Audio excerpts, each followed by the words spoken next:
Shalom, apa kabar saudara-saudara? Mudah-mudahan Anda dalam keadaan sehat dan tidak kekurangan suatu apapun di dalam lindungan Tuhan. Amin. Nah, saudara-saudara, eh, pertama-tama saya mau minta maaf kepada Anda sekalian bahwa sebelumnya saya menjanji untuk membuatkan panduan-panduan doa, memimpin ibadat, dan menyusun homili. Tetapi rencananya berubah. Mengapa berubah? Oleh karena ada beberapa usulan yang masuk. Pak, ini kan konteksnya prodiakon. Maka jangan lompat-lompat. Sebaiknya dimulai saja dari penjelasan mengenai apa dan siapa itu prodiakon, apa tugas-tugasnya, di mana wilayah tugasnya, berapa lama dia bertugas, dan seterusnya. Nanti setelah itu barulah masuk pada bagian tugas-tugas tambahan, misalnya memimpin doa, menyusun teks, renungan, dan lain-lain sebagainya. Lalu saya berpikir ada juga betulnya. Maka dengan demikian, sekali lagi saya mohon maaf bahwa Anda yang merasa saya janjikan dengan panduan doa, panduan menyusun homili, untuk sementara kita pending dulu, tapi saya janji saya akan buatkan videonya dan di kesempatan berikutnya akan kita berikan. Nah, pada kesempatan ini sesuai dengan perubahan jadwalnya, yang kita akan bahas adalah tentang prodiakon. Apa saja syarat-syaratnya, apa tugasnya, dan apa wewenangnya. Akan tetapi saudara-saudara, sebelum itu ada beberapa hal yang saya mau tunjukkan kepada Anda. Sebagai seorang prodiakon, selayaknya Anda memiliki buku ini, kompendium tentang prodiakon. Ini berisi informasi lengkap mengenai tugas-tugas prodiakon, tentang siapa prodiakon. Termasuk juga apa yang saya sampaikan pada malam ini, saya ngambilnya dari buku ini. Ditulis oleh Emmanuel Marta Sujita PR, berarti seorang pastor. Cukup lengkap. Harganya murah saja, hanya kurang lebih 20.000, tapi di kota kita tidak ada. Ini saya pesan online. Lalu opsi yang lain, ada buku ini. Ini adalah perayaan Sabda Hari Raya, Hari Minggu tanpa imam, masa biasa. Yang warna biru ini masa biasa. Kemudian masih ada lagi buku yang satu. Yang ini adalah perayaan Sabda Hari Minggu atau Hari Raya tanpa imam, masa khusus. Masa khusus misalnya masa sekarang ini ketika video ini dibuat adalah masa Prapaskah. Maka yang digunakan adalah buku yang berwarna merah ini ketika kita memandu ibadat Sabda dengan komuni atau tanpa komuni di sebuah stasi. Nah, itu mengenai versi cetak. Tetapi kalau Anda mau lebih lengkap lagi, masih ada tambahan-tambahan yang bisa Anda koleksi. Misalnya, ini sangat bermanfaat bagi para prodiakon dan saya anjurkan untuk memiliki ini. Buku yang pertama, dokumen yang pertama yang seharusnya dimiliki oleh prodiakon adalah Kitab Hukum Kanonik. Ini kitab hukumnya Gereja Katolik. Lalu ada lagi yang lain, Katekismus Gereja Katolik, masing-masing 400 halaman lebih. Kemudian yang paling sering bersentuhan dengan tugas prodiakon adalah buku yang ini. Ini kayaknya wajib ini untuk Anda miliki ini. Pedoman umum misalnya Romawi. Buku ini berisi tentang panduan-panduan aturan-aturan dalam pelaksanaan liturgi Ekaristi dalam Gereja Katolik. Sangat lengkap sebagai panduan bagi kita sebagai prodiakon. Oke, saudara-saudara, itu sebagai pengantar saja dan sekarang kita akan berpindah ke topik utamanya sebagaimana yang kita sebutkan tadi, yaitu mengenai prodiakon. Nah, saudara-saudara, bagian judul dari video ini adalah mengenai materi pengertian syarat tugas wewenang prodiakon. Apa saja syarat-syaratnya, apa tugasnya, dan ada apa wewenangnya. Kita akan membahas di dalam video yang tidak terlalu singkat dan tidak juga terlalu panjang. Ya, tentu yang sedang-sedang saja. Pertanyaan yang pertama, nah itu hanya gambar saja. Pertanyaan yang pertama adalah apa aturannya? Prodiakon itu di mana dilihat aturannya? Kalau saudara-saudara cari di dalam kitab hukum kanonik tidak ada istilah prodiakon di dalamnya. Kalau Anda cari di dalam Katekismus Gereja Katolik tidak ada di dalam prodiakon ditulis. Kalau Anda cari dalam PUMR, Pedoman Umum misalnya Romawi juga tidak ada. Yang ada di dalam kitab hukum kanonik adalah pelayan luar biasa, disebut sebagai pelayan luar biasa. Kadang-kadang juga disebut asisten imam yang luar biasa, asisten imam luar biasa. Atau ada juga yang hanya menyebut asisten imam saja. Untuk wilayah Jawa, saya lebih sering mendengar sebagai pelayan tak lazim. Mungkin ini karena turunan dari pedoman umum misalnya Romawi yang digunakan sebagai panduan di dalam menentukan tugas dan wewenang para prodiakon ini. Lalu siapa itu prodiakon? Prodiakon bukan pastor. Pastor juga bukan prodiakon, ya jelas itu. Tetapi prodiakon adalah petugas ibadat yang terdiri dari kaum awam yang diberikan tugas khusus melalui SK yang dikeluarkan oleh uskup atas usul dari pastor paroki. Wilayah tugasnya adalah paroki tertentu, waktu tertentu, dan tugas tertentu. Tiga kali diulangi kata tertentu kan, itu berarti sangat terbatas wilayah kerjanya, waktu kerjanya, dan wewenangnya. Nah, ini mengenai perbedaan antara prodiakon dan diakon saya tidak akan bahas. Kemudian sejarah juga saya tidak akan bersejarah. Yang jelas bahwa prodiakon itu muncul karena kebutuhan. Proses sejarahnya seperti apa itu saya kira tidak terlalu penting bagi kita, walaupun juga ada baiknya untuk mengetahui mengenai hal ini. Kalau Anda membutuhkan dokumennya, saya bisa kirimkan kepada Anda melalui WhatsApp atau melalui komentar di kolom komentar. Anda minta dan tulis di kolom komentar, maka saya akan kirimkan. Saya masuk ke bagian intinya, syarat-syarat sebagai seorang prodiakon. Yang pertama, memiliki nama baik sebagai pribadi maupun sebagai keluarga. Nama baik pribadi. Ini penting sekali. Inilah salibnya prodiakon. Harus mempunyai nama baik. Entah sebagai pribadi, entah sebagai keluarga. Diterima oleh umat dan masyarakat. Dalam hal ini berarti seorang prodiakon itu harus bermasyarakat. Tidak menutup diri untuk keluarganya sendiri dan tidak bergaul dengan orang-orang di sekitarnya. Kemudian yang ketiga, memiliki penampilan yang layak. Nah, ini semua ada uraian-uraian sebentar, nanti kita lihat satu persatu. Itu syarat umum prodiakon. Lalu sekarang kita masuk pada syarat khusus sebagai seorang prodiakon. Yang pertama, sudah menerima 3 sakramen inisiasi, baptis, ekaristi, dan krisma atau penguatan. Saya kira Anda sebagai prodiakon semua sudah mengantongi karcis ini atau tiket ini.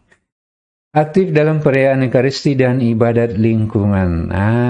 Ini dia saudara-saudara. Setiap doa rukun, orang yang paling pertama, secara logika, berdasarkan tugas ini, orang yang paling pertama hadir dalam doa rukun adalah prodiakon. Bukan orang yang terlambat, bukan orang yang paling terakhir hadir dalam doa rukun. Kecuali kalau memang betul-betul berhalangan. Ya. Yang penting berhalangannya jangan dibuat-buat.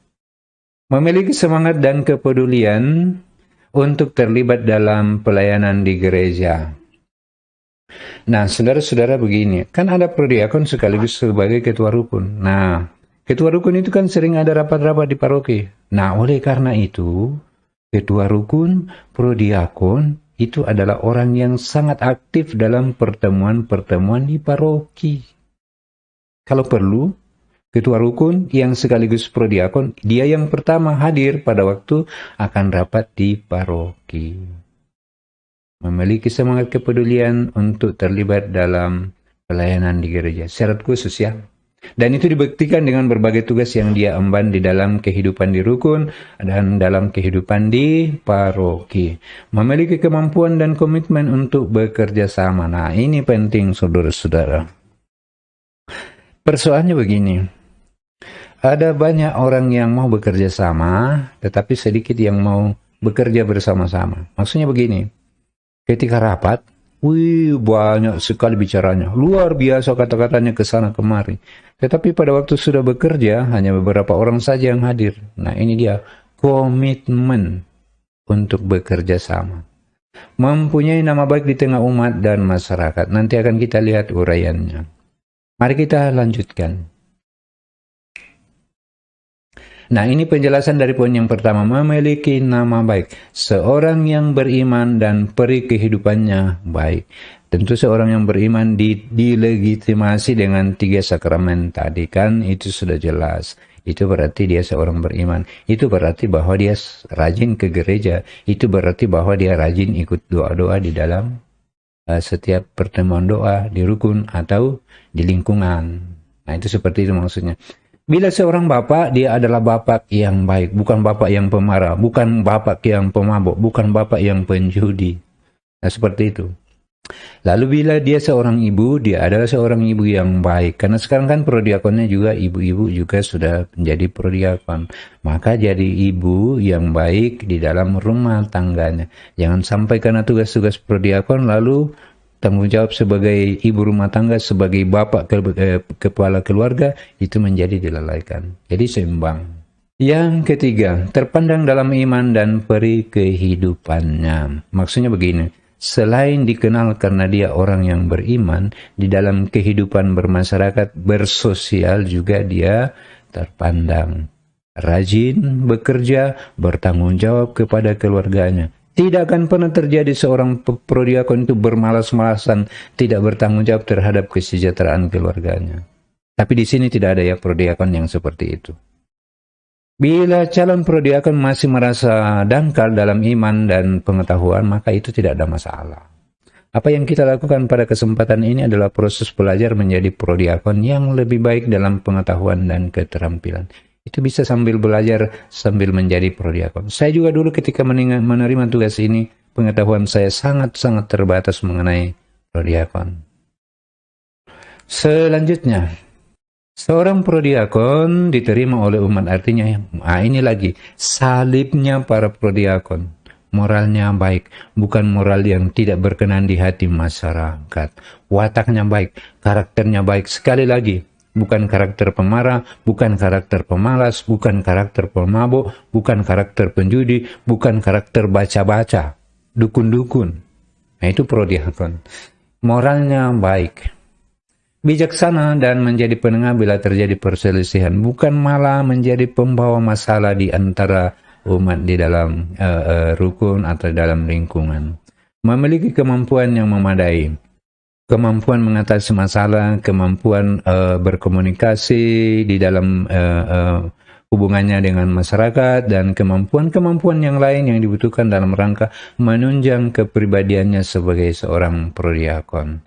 Dapat menyemangati, dapat menyatukan, dan dapat memotivasi. Saya berikan catatan pada kata memotivasi.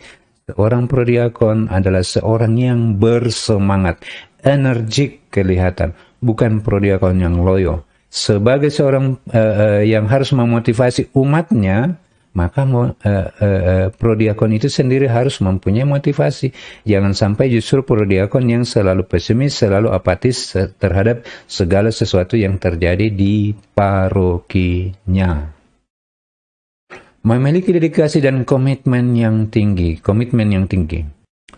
Maksudnya begini, sekali menjadi prodiakon, komitmen tetap jadi prodiakon. Jangan pernah mundur, hadapi terus segala tantangan menjadi prodiakon. Itu baru dikatakan berkomitmen menjadi prodiakon. Apapun, seberat apapun salibnya, dia tidak pernah mundur karena dia berkomitmen menjadi prodiakon. Memiliki keutamaan lainnya sebagai tokoh umat ataupun di tempat kerja ataupun di lingkungan di mana dia berada. Di tempat kerja dia punya jabatan-jabatan yang menunjang kepribadiannya sebagai prodiakon di paroki. Lalu kemudian memiliki penampilan yang layak, artinya sehat fisiknya ya, berjalan tegap, pendengaran baik, dan berbicara dengan jelas dan lancar. Untuk yang terakhir ini saya perlu penekanan, berbicara yang jelas dan lancar. Mengapa demikian? Karena prodiakon itu akan menyampaikan sabda Tuhan. Nah, apa jadinya sabda Tuhan apabila disampaikannya dengan tidak jelas oleh prodiakon? Maka prodiakon harus mempunyai bicara yang jelas dan lancar. Mampu memimpin doa dengan baik, ya tidak usah doa yang luar biasa, tetapi cukup dengan kategori baik itu sudah lumayan bagi seorang prodiakon. Mampu membacakan sabda dengan baik dan jelas, berhomili dengan baik atau setidak-tidaknya lumayan. Tidak perlu hebat berhomili seperti orang-orang di luar sana yang ada di televisi, yang ada di YouTube. Cukup berhomili yang baik, berkenan di hati umat, dan bisa menghantarkan umat lebih dekat kepada Tuhannya. Itu yang dimaksud berhomili yang baik, setidak-tidaknya lumayan. Tugas resminya, membagi komuni dalam perayaan Ekaristi, menghantarkan komuni kepada orang sakit, memimpin ibadat dalam ibadat sabda, kemudian memimpin ibadat seputar kedukaan. 4 tugas utamanya. Masih ada lagi tugas-tugas yang lain yang diberikan oleh pastor paroki, tapi itu sifatnya situasional. Misalnya membantu membagikan komuni di tempat-tempat tertentu, atau tugas-tugas apapun yang diberikan oleh pastor parokinya sesuai dengan kebutuhan dari paroki tersebut. Tugas tambahan.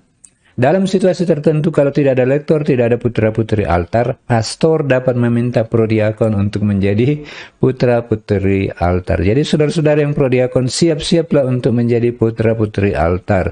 Kalau tidak ada yang bersangkutan, pastor dapat meminta Anda untuk menggantikan lektor atau menjadi putra-putri altar. Wewenang dari prodiakon dapat menjalankan tugas di seluruh wilayah paroki di mana ia diangkat. Tapi ada catatannya. Ingat, walaupun dikatakan di paroki di mana dia diangkat, tapi ada namanya batas-batas rukun. Jangan mentang-mentang di paroki itu kita bertugas, lalu kita sembarang saja masuk ke rukun sana, memimpin doa dan seterusnya, tanpa permisi kepada tuan rumah yang ketua rukunnya yang sekaligus juga adalah prodiakon. Jadi kalau kita mau memimpin doa di sana, permisilah kepada ketua rukunnya sekaligus mungkin juga sebagai prodiakon di situ. Yang kedua, prodiakon berwenang memberikan homili. Ya, saya kira itu jelas, ketika memimpin ibadat kan harus berhomili. Dapat memimpin berbagai ibadat yang dapat dipimpin oleh awam. Ibadat sabda, ibadat sakramentali, dan devosional. Khusus untuk sakramentali ini mungkin perlu kita membutuhkan pembahasan khusus, karena ada semacam kebingungan. Batas-batas mana di dalam sakramentali itu yang dapat dipimpin oleh seorang prodiakon. Ada semacam belum paham di antara umat antara apakah bedanya antara sakramen dengan sakramentali. Tapi itu boleh kita bahas pada kesempatan-kesempatan yang lain.